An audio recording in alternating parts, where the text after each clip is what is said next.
अब आगे गुरुदेव भगवान हमें क्या शिक्षा दे रहे हैं, ध्यान से सुनना भाई और बहनों। बताओ, जैसे अब्राहिम सुल्तान अदम के कितने ठाठ थे, राजा था, उसको उस संपत्ति जो उसके गले पड़नी थी, उसकी जान का झाड़ बन गई थी, उसके जीवन को नष्ट कर देता वो ठाठ बाट, उससे मुश्किल से निकाला उस दलदल से। तो बच्चों थोड़ा सा हर पहलू पर ध्यान दो। कितनी बड़ी बात कह रहे हैं गुरुदेव भगवान। यह अध्यात्म है भाई और बहनों। हमने थोड़ा दिल डांटना पड़ेगा, गुरु जी के वचनों पे विश्वास करना पड़ेगा। अब्राहिम सुल्तान अधम, किस बात की कमी थी भाई? 18 लाख घोड़े, कितने हाथी, 16,000 औरतें, हीरे मोती। परमात्मा उसके खजाने की थोड़ी बहुत महिमा करते हैं ना। अरबों खरब खजाना। देवताओं का राजा इंद्र भी अब्राहिम सुल्तान के ठाट बाट को देखकर शर्मिंदा हो जाता था कि ऐसी मौज तो मेरी भी नहीं है जो बलक बुखारे के बादशाह की है। और गुरुदेव क्या कह रहे हैं?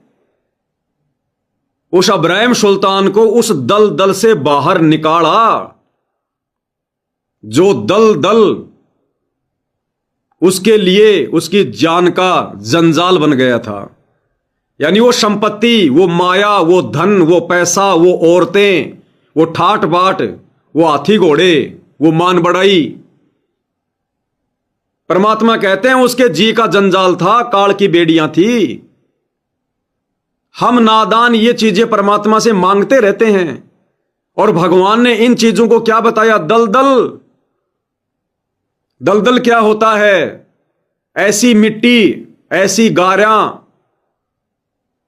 जिसमें जितने ज्यादा पैर मारोगे बाहर निकलने के बजाय अंदर ही धंसते जाओगे, उसको कहते हैं दलदल। तो इस संसार की झूठी संपत्ति, आवश्यकता से ज्यादा धन, माया किसी भी रूप में, ये दलदल है भगत के लिए, दलदल। और क्या कह रहे हैं गुरुदेव? परमात्मा ने उसको उस दलदल से बाहर निकाला। तो सोचो भाई और बहनों, आप और हम संसार की संपत्ति मांगकर, सुख मांगकर हम परमात्मा को खुश करेंगे या नाराज करेंगे? अरे भगवान मिल गया, भक्ति मिल गई, फिर भी हम लोग दलदल में धंसना चाह रहे हैं। ये भगवान मेरा बेटा नौकरी लग जाए, ये भगवान वो प्लाट मिल जाए, ये परमात्मा उस पर 2 मंजिल बन जाए, ये परमात्मा ये फैक्ट्री लग जाए। ये तो दलदल बताया परमात्मा ने, दलदल। भगवान हमें इस दलदल से बाहर निकालते हैं। हम दलदल में फंसना चाहते हैं। हमारी बुद्धि कितना काम कर रही है अब। और क्या कह रहे हैं गुरुदेव? फिर परमात्मा ने उस अपनी प्यारी आत्मा को, अब्राहिम सुल्तान को दलदल से बाहर निकाला, उसको संपत्ति विहीन किया, उसको श्री विहीन किया, राज विहीन किया। और आप और हमारे ऊपर कैसी रजा हुई? विचार करो भाई और बहनों।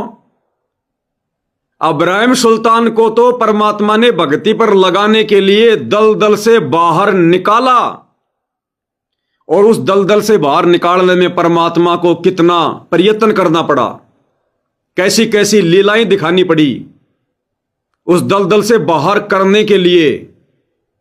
अरे आप और हम कलयुग की पिछली पीढ़ी के भगत भाई बहन तो अब्राहिम सुल्तान से भी कई गुना उत्तम और श्रेष्ठ आत्मा।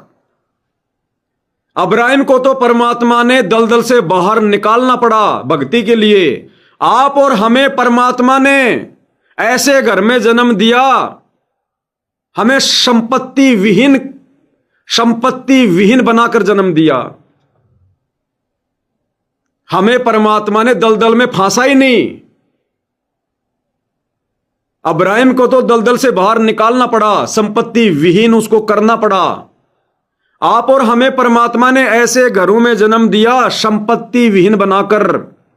हमें परमात्मा ने पहले ही दलदल से बाहर निकाल रखा है। तो सर्वश्रेष्ठ आत्मा कौन? अब्राहिम सुल्तान या आप और हम?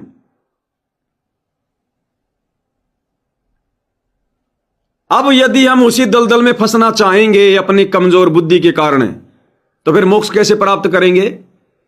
हम रोजाना तो भगवान से संध्या आरती के बाद एक शब्द गाकर ये विनती कर रहे हैं, अष्ट सिद्धि और नौ निधि बैकुंठ का वासा हो, शो मैं तुमसे न मांगता सब थोथरी आशा हो। सुख संपत्ति परिवार धन और सुंदर नारी हो, सपने में इच्छा नहीं करूं गुरु आण तुम्हारी हो। शब्द तो ये गा रहे हैं और उल्टा दलदल में फंसने के लिए भगवान से डिमांड भी कर रहे हैं, भगवान से मांग भी रहे हैं। अरे मांगना क्या चाहिए वो भी तो गुरु जी ने बता दिया। भक्ति दान मोहे दीजियो देवन के देवा हो, जन्म पाया भूलू नहीं करहूं पद सेवा हो। केवल भक्ति, और जिसने भगवान से भक्ति मांग ली परमात्मा फिर उस पे इतना प्रसन्न हो जाता है, इतना प्रसन्न हो जाता है। क्योंकि भगवान से भक्ति कौन मांगेगा? जिसको ज्ञान होगा। भगवान से संपत्ति के बजाय भक्ति वही मांगेगा जिसको ज्ञान होगा। यानी कभी भी उसके मन में ये इच्छा भी नहीं आएगी कि मेरे पास धन हो, बड़ी कोठी हो, बड़ी कार हो, मैं पैसे वाला हूं। उसके कभी सौपन में भी नहीं आएगी। जिसको ज्ञान हो जाएगा वही आदमी अपने भगवान से, अपने गुरु से भक्ति धन मांग सकता है। और ऐसी आत्मा को क्या परमात्मा फिर किसी चीज के भरोसे रहने देंगे? जब भी उसे किसी भी चीज की आवश्यकता होगी जो जायज होगी, परमात्मा सो यत्न करके अपने भगत के सामने लाके खड़ा कर देगा। मांगने से पहले जिस आत्मा को परमात्मा देख लेगा कि संपत्ति इस आत्मा को सौपन में भी नहीं चाहिए, इस आत्मा का एक ही लक्ष्य है कि मैं इस दलदल से बाहर निकलूं, मेरा मोक्ष हो, फिर उस आत्मा की डोर सतगुरु अपने हाथ में पकड़ लेता है। फिर परमात्मा उस प्यारी आत्मा को नहीं फंसने देगा। फिर कल पे कारण कौन है तू कर सेवा निष्काम, मन इच्छा फल देऊंगा जब पड़ेगा मेरे से काम। तो आप और हम अब्राहिम सुल्तान से भी सर्वश्रेष्ठ आत्मा। तो आप और हमें तो भाई और बहनों नाज होना चाहिए, नाज अपने ऊपर भी और अपने पूज्य गुरुदेव भगवान के ऊपर भी। अगर हमने थोड़ी सी मेहनत कर ली, थोड़ा सा दिल डांट लिया, धैर्य बना के रखा, टारगेट केवल मोक्ष रखा, ये हमारा अंतिम जन्म होगा। अंतिम जन्म क्या कह रहे हैं मालिक? बताओ, जैसे अब्राहिम सुल्तान अदम के कितने ठाठ थे, राजा था, उसको उस संपत्ति जो उसके गले पड़ रही थी, उसकी जान का झाड़ बन गई थी, उसके जीवन को नष्ट कर देता वो ठाठ बाट, उससे मुश्किल से निकाला उस दलदल से। तो बच्चों थोड़ा सा हर पहलू पर ध्यान दो। हर पहलू पे ध्यान देना होगा, हर पहलू पे सुनो आगे।